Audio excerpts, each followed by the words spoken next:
Hey guys, welcome back to the Honda Resource. So today I'm going to be showing you how to do a radiator swap on an 01 to 03 Honda Civic. Now the 04, 05 is pretty similar to this, but slightly different because it did a facelift in 04. So maybe some slight variations if you have an 04 or 05.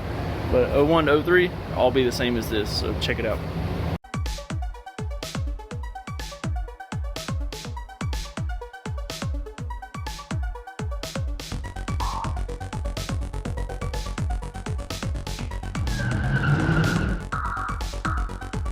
To begin with, we have to take out all the little clips that are here, here, here, and here. So you can see that one's still in there. I've already taken these out. I have a special pair of pliers that I use that look like this. You can use a flathead and put under the little groove there and pop it out, but these pliers, they pull it out. Piece of cake. If you want a pair of these pliers, I will put a link in the description where you can buy these pliers. We'll also put a link in the description where you can buy these clips. Clips up here, 1, 2, 3, and 4. And so now I need to raise it up and do the ones on the bottom. Alright, so if yours has the clips, it would also have them here, here, here, here, and I think that may be it. So like 1, 2, 3, 4 along the bottom here. Whew, hold on. Alright, and then usually they'll have a Phillips screw right here, which is right here. Alright, and I have a Phillips screw here. Take those out. Alright, then we have Phillips, and it also has an 8mm. So Phillips or 8mm. I prefer the 8mm right there on each side. Bam. You tell somebody's put something different in that one. We'll get those off, and then sometimes it may have a clip right here on each side, right here at the corner of the bumper. So we'll get all these little clips out, and we'll get this bumper off. Maybe I misspoke on these because both of them were just Phillips head. I don't know if maybe these have been changed at some point, but typically on most Hondas it is. And it does have a Phillips. It also has an 8mm head on it. So I got both of those out, and now just grab it right here and pull out, and it pops it out the clips. And then we'll do the same on the other side. So just, you can see how it's popped in there. So you just grab it, pull it out, pops it out. All right, then we're gonna let it back down and see if we can get it the rest of the way off. Just got more clips all on the headlight here on each side. So we just gotta get it popped out of those, and then it should come off. So what I did is took my left hand and put here, and I put my right hand here and just kind of pulled out, and you can see it popped it off. So now I'll do this. You can see it's already kind of popping out of these clips here. So just, yeah, piece of cake.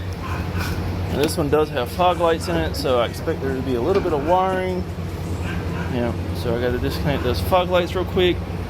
I got kind of busy last night and didn't finish this up, but we got to take this under tray out right here. You can see it's mostly way out already, but it covers up down here, like where you get your access to your transmission cooler hoses and your radiator hose and stuff. Anyway, it has a couple of those same clips, like holds the bumper on here, and then same thing on the other side. They would be, yeah, right there and right there, and then maybe a few that connect actually to the subframe. So just take those out, and then they give us access to the transmission cooler lines and that lower radiator hose. All right, you will need to drain the radiator. It's right here. There's a little petcock. You just turn it counterclockwise, and the fluid will start coming out here. I've already drained it. Whenever we take these not the radiator hose, but when you take the radiator hose off, a little may still come out. But when you take these transmission cooler lines off, it's very possible that a little bit of fluid may come out. That's fine. It's not gonna be enough to hurt anything. Just make sure you got like a little drain pan or something to catch the fluid. So I'm gonna take all these 3 hoses off now. So I got all 3 of those loose now. You see it, a very minimal fluid came out of there. It's not even enough to coat the whole bottom of my tray. But just letting you know that there will be a little bit comes out, and you can tell it's not enough to hurt anything. But now I gotta let the car back down, and then we'll pull this radiator out. See, I got the bumper off now. Just disconnected those 2 fog lights. So I'll disconnect the AC condenser, which is just this 10 millimeter, that tail end 10 millimeter, and then it'll let this come forward. Also unbolt this fan. So it's got some 10 millimeters here. Right, this fan is also, and that way the fans can kind of stay in the car, and we'll pull the radiator straight up out of here. We'll disconnect also these 3 10s right here to take the latch out so that it will clear here. See, my hood latch is loose now. Should be able to just turn it backwards like that. We gotta take this upper radiator hose off here, our overflow hose, and we're gonna leave the fans in the car. Hopefully should be able to just pull them up and get them off of the pegs on the bottom. Probably take this hose off first before we can do this fan.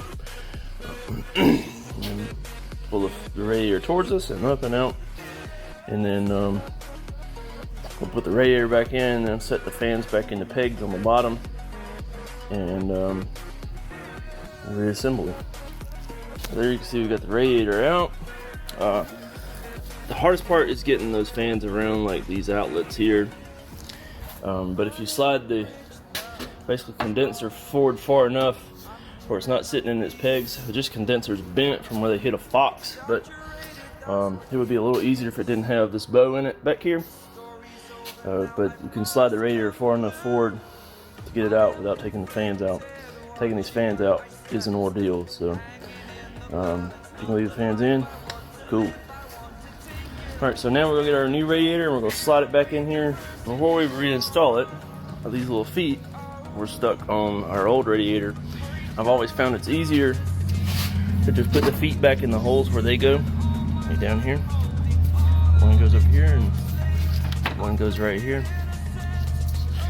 And they go in there like this, with this side up, this side down. Because if you put them in there, or put them on the radiator, it's like it never gets in that hole like it's supposed to.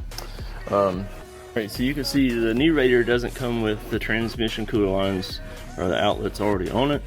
So I'm going to leave it like this to install it, and then put these fittings that come with it on after the fact. Just simplicity reasons, and without having to work these around the fans, it just makes it that much easier. So we'll go ahead and install this and then put these on after the fact. Alright, so another thing I did to help with clearance is I just took this petcock out for the drain, just to help it get past the fan. But I've already got this one back in the pegs on the bottom. Now just lift this one up, slide it around a little bit, and it should get in the pegs too.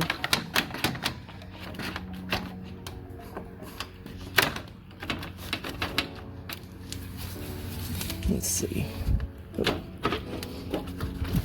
Just a second, let me get this one in there, and then we'll be good to go. Alright, so I got both of those in the pegs on the bottom. I just got to bolt them in here with the bolts that came out of them, and start bolting the rest of this mess back together. That'll be good.